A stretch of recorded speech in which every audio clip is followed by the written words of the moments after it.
Hello, everyone. Welcome back to the Mind of Sai Marie. Today, we are looking at the roots of resilience. My guest today is a man of many hats, a businessman, a rancher, a pilot, and a former state representative. But today, he joins us as the author of a stunning new historical epic. Ben Leman is the mind behind Between the Tynes, a story of Scottish clans, brutal choices, and the enduring power of family. Ben, it's a pleasure to have you in the studio today. Welcome to the show. Thank you, Sai. I'm so excited to be here. I appreciate the opportunity to have this conversation. So, you've navigated some high pressure environments in your time, from manufacturing to public service. What was it about the history of Scottish clans that made you want to dive into the world of historical fiction? I think the high pressure, the high stakes of my background, I think does resonate, connect well with the Highlands of Scotland. So those were in particular in the 1600s. Those were some very tumultuous times, a very difficult time in Scottish history of, you know, lots of manipulation, lots of stress during the War of Three Kingdoms as the background there. So I think navigating those circumstances as a leader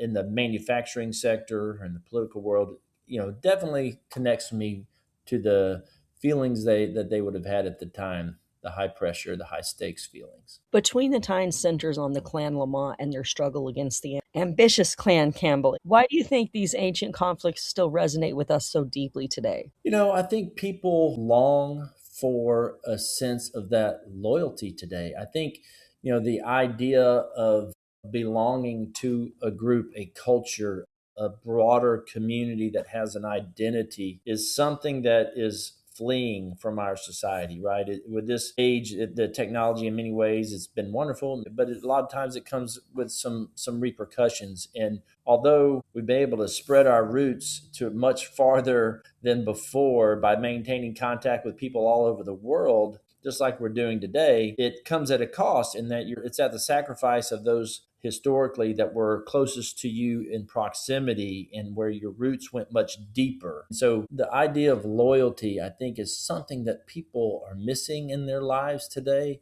And I think it connects well. I can agree with that sentiment. So, you actually traveled to Scotland to research these locations. How did being on that physical land change the way you viewed the characters of Aaron and Lane? Tremendously. You'd be surprised how when you step in the same on the same ground that they were on, and like whether it was the battlefields that I visited or the sites where certain events took place or where their castles were, and you stood outside that castle and you looked at the view they looked at so long ago, it helps connect you to those people in history and the feelings they might have felt when they woke up that morning and walked out the door. You're sharing some experiences that they shared by being in the same locations. And I think that does draw you in and help you get a better feel for your characters. In the book, Aran has to pivot from open warfare to covert strategies and rescue missions. How much of your own experience in business and leadership informed you how you wrote about a leader in crisis? You know, Certainly a tremendous amount.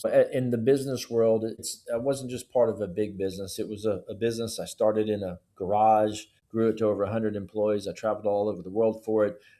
Had to break into a lot of different markets, develop a lot of different products. And with that progress comes obstacles, right? And that mindset of, hey, I wake up every day with a commitment to myself that no matter what obstacle presents itself, I'm going to overcome. And back then in this novel, back in the 1600s, it was very similar at that time because the next attack could come from any direction, from anybody. Loyalties were not being honored. Historical alliances were being broken left and right. It was a very confusing time. One king ruling three different kingdoms, and each kingdom being in a civil war that crossed borders.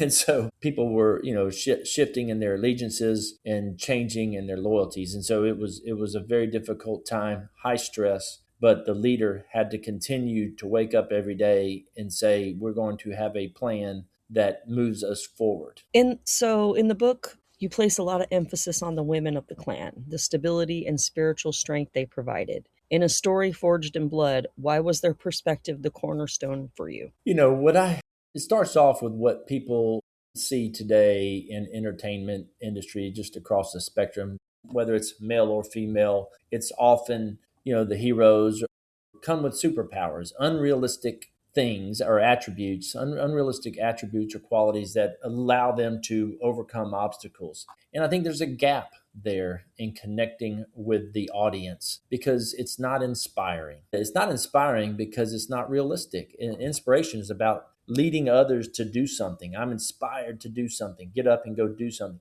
And it's harder to be inspired when it's not realistic. And so as I dug into this history and I uncovered some of the unbelievable events both men and women of history did at the time, I wanted to highlight those. I wanted to bring these to the front to celebrate the remarkable courage, the remarkable strength, and also the remarkable intelligence and just the wit they had to at the time to outmaneuver some of their enemies.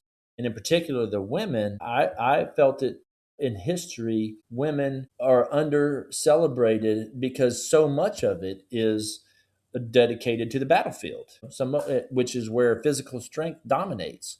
And women are at a tremendous advantage at the time, especially because it's a big part of daily life at that time. But in this story, you'll see instances where even in those occasions where women found themselves in a physical situation, their courage, their strength to fight through it, and they're using their minds to level the playing field, which are all inspiring because a lot of those events actually happened, or many aspects of those events actually happened that I describe in the novel. Of course, I took some creative liberties to thread together the story. A lot of the basic events did happen, and so that's why it was important to me. We talk a lot about reclaiming empowerment on this show. In the 17th century, empowerment often looked like survival. What can modern readers learn from the quiet resilience of the people in your story?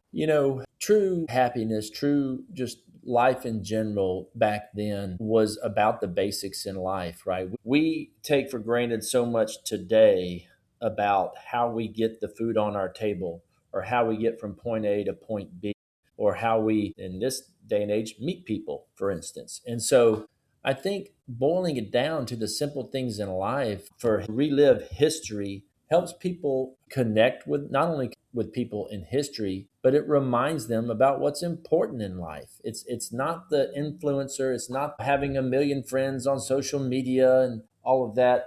It's getting those roots deeper, and with those roots, the depth of your roots with the relationships that go deeper and deeper, that's where happiness occurs, in my opinion, in a lot of ways. I think that's probably part of it. You mentioned that the road to this debut novel was long and often humbling. What was the biggest level up you had to experience as a writer that differed from your level of leveling up moments in business? Yeah, this it was very humbling. So as in business and in as an author, it's very difficult sometimes to step away from your work and then look back at your work objectively and assess the results of what you've done and try to adjust. We tend as people, we tend to be proud of our things we've invented or things we've come up with. And so that's a difficult thing. I've learned in business, that is very important. And so I surround myself with smart people that are smarter than I am in so many different ways. And then you open up your considerations to them and ultimately you have to make a matrix decision, right? That factors in everybody.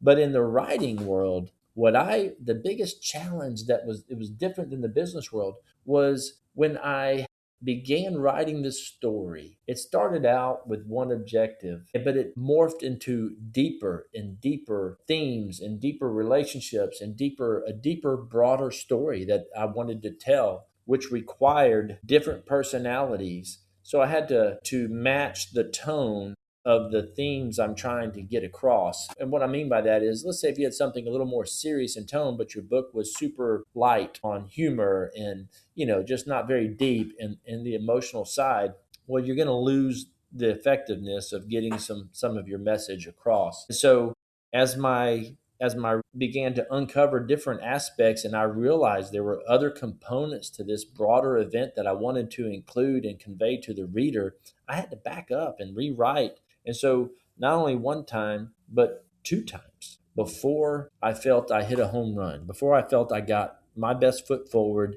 and got it right. If you could give Aran Lamont one piece of advice from a 2026 perspective, what would that be? Hang on to your culture. I remember when I grew up, and I think there's still a lot of people that believe this, but different cultures were celebrated from just how I remember it. It was a beautiful thing to travel the world and experience different cultures, different ways of life, different identities as a group of people. And it was celebrated because it's a beautiful thing, to experience different customs and different ways of lives in different areas of the world. And I feel like today, a lot of that, even across the world, and I've traveled a lot across the world, I think we're losing that. I think we're losing the depth of our various cultures. And I love to learn about other cultures and the history of them.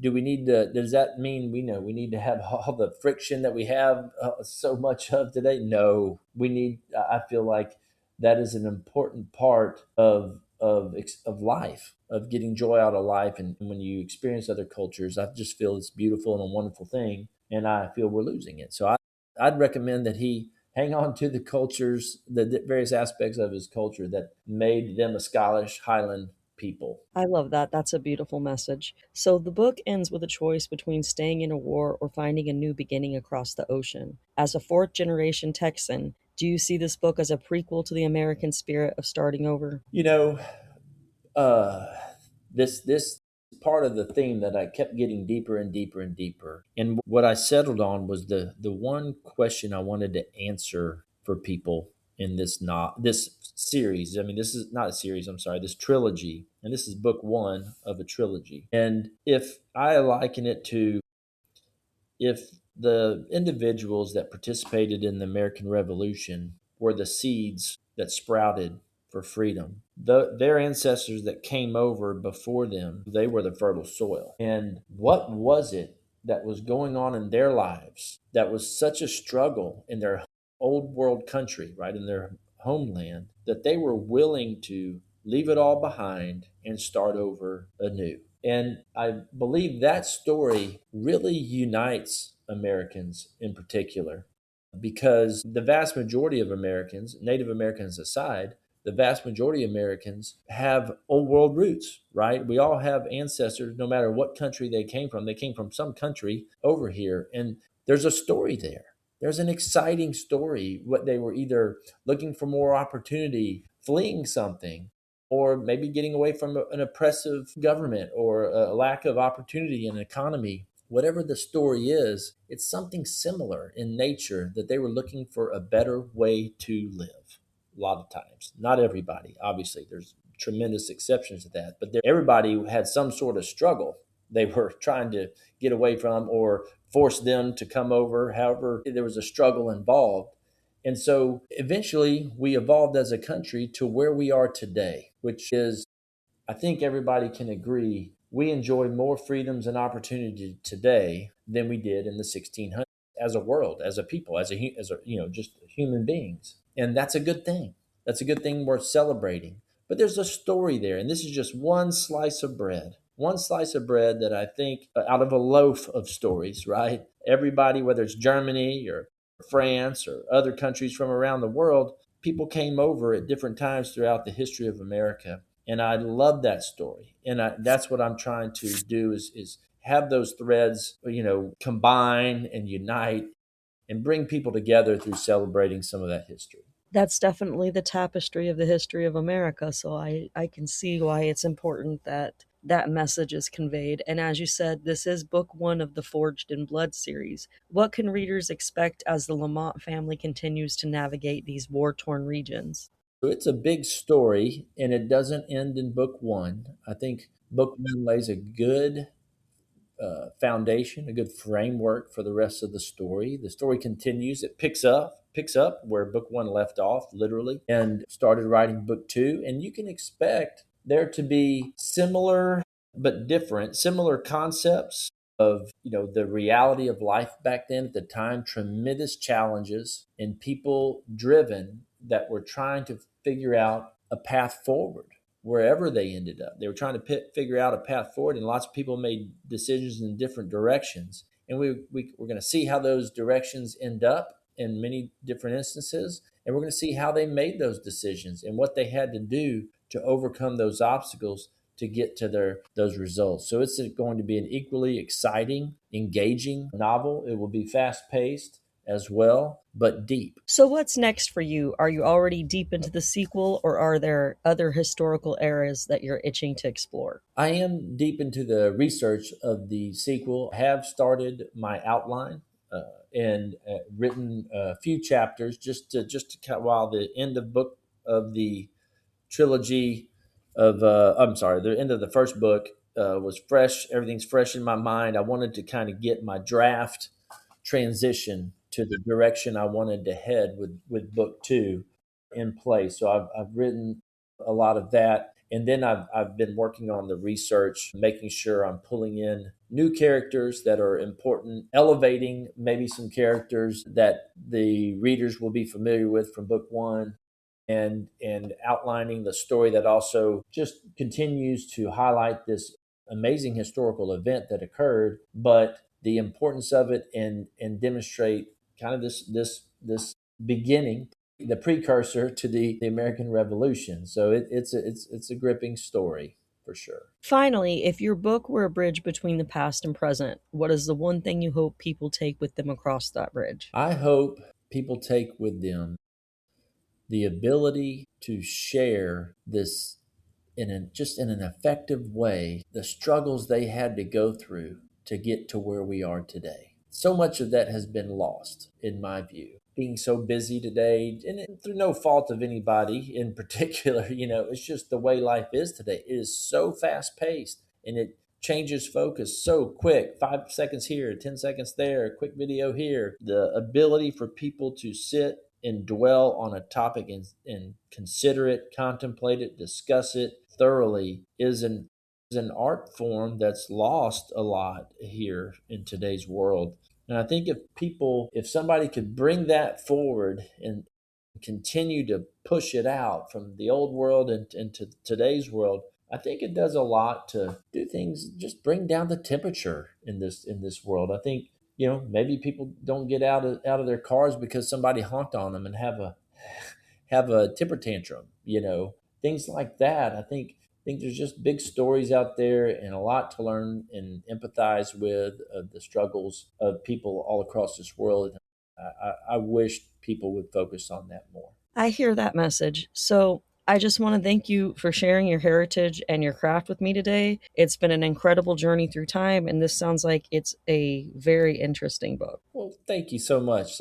I appreciate it. I've certainly enjoyed the conversation, and I hope your audience gets something out of it. And I just appreciate your interest in the discussion. To everyone listening, go get your hands on Between the Times by Ben Leman. It is actually going to be linked in the show notes in the description, and it is a powerful exploration of loyalty and courage, which I feel we all could use right now. You can find it on Amazon or at benlemanauthor.com. And remember, the mind is the most important story that we'll ever tell. Thank you for listening to the Mind of Sai Marie.